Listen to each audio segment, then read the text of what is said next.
Bienvenue sur Hybrid Life. Aujourd'hui le test de l'Audi A3 e-tron. Disponible depuis 2014. Elle combine un moteur thermique 1,4 litre TSI turbo admission directe essence à une batterie qui permet théoriquement une autonomie de 50 km pour une puissance cumulée de 204 chevaux. Le tout est associé à une boîte 6 vitesses double embrayage DSG à 6 rapports. Alors pour les amateurs, on se trouve sur le bord du circuit routier du Mans, donc la partie non permanente du circuit, c'est pour ça qu'il y a de la circulation. Pourquoi venir vous présenter la voiture au bord du Mans? Tout simplement parce que l'appellation e-tron est dérivée directement de la R18 e-tron Quattro victorieuse au Mans.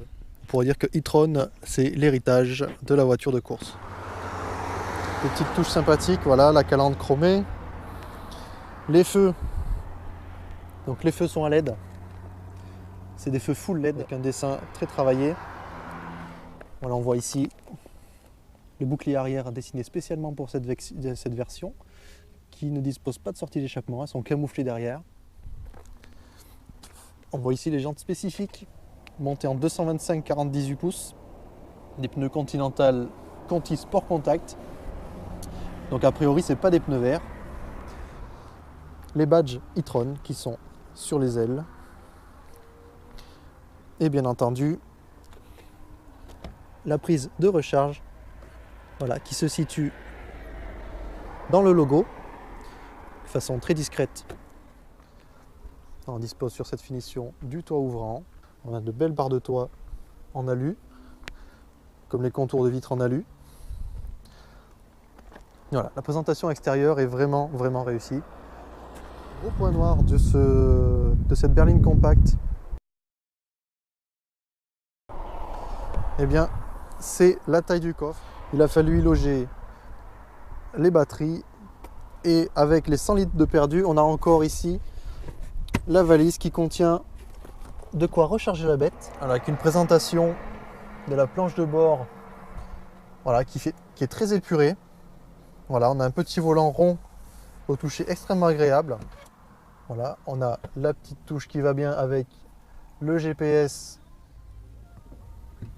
On a une sellerie cuir Alcantara, voilà, avec un bon maintien, des sièges bien dessinés, sympathiques, quelques rangements, voilà, comme on peut voir ici.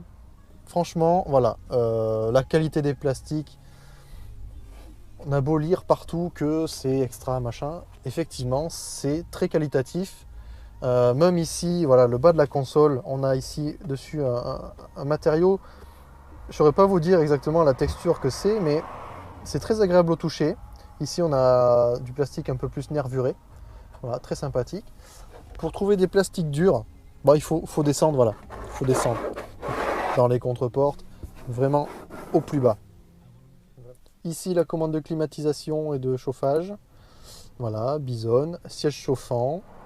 Alors, pour insister encore un peu sur la fabrication, en tout cas sur les commandes, alors vraiment, tout ce que je touche, voilà, on a vraiment des boutons avec un toucher vraiment intéressant. Voilà, des petites attentions comme pour ouvrir ou fermer la ventilation. Toutes les commandes, voilà, de navigation. Voilà, c'est très agréable au toucher. On se sent vraiment très bien à l'intérieur. Ici, les commandes de la boîte DSG. Dry ou mode S-Tronic, si je dis pas de bêtises, qui permet de passer les rapports avec les petites palettes qu'on a derrière le volant ou directement avec le levier. Voilà.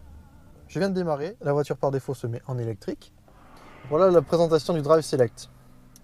Lui qui va jouer surtout sur la dureté de la direction et également sur, hop, voilà, sur la direction, voilà, plus ou moins ferme, et sur le cruise control. Voilà, le régulateur adaptatif va réagir plus ou moins vite en cas de rapprochement du véhicule qui est en face.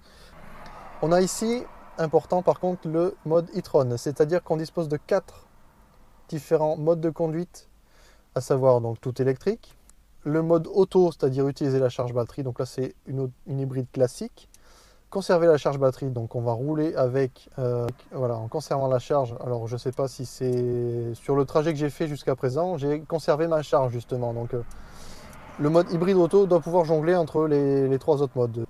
Et le hybride charge, donc là, comme son nom l'indique, on roule pour recharger la batterie.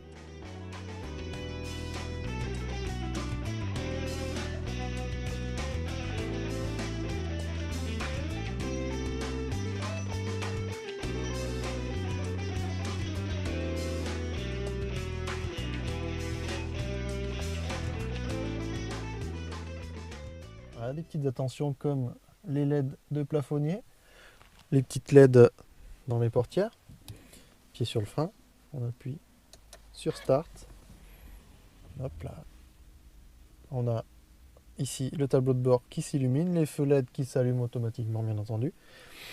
On en profite pour observer du coup la console centrale avec voilà, tous ces petites ces jeux de lumière là qui sont très très jolis, là, le rouge, le blanc qui se marient très très bien.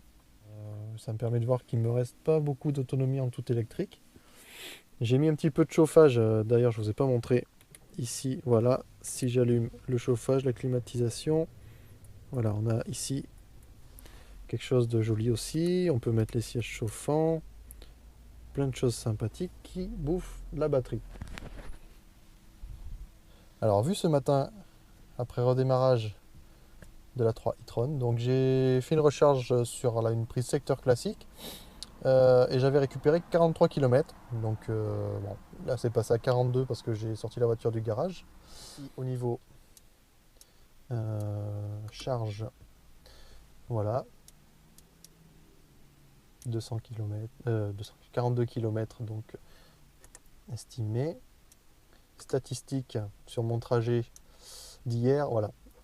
J'étais en électrique pendant 25% du temps. 10 heures, machin, tout ça. Effectivement, je peux, si je dis pas de bêtises, je peux voilà, choisir d'activer à l'avance le chauffage, afin pas d'avoir effectivement 30 degrés dans la voiture, mais d'avoir une température normale pour le matin, ou au minimum d'avoir un pare-brise qui n'est pas gelé. Donc ça, c'est les petites choses très sympathiques que propose cette voiture.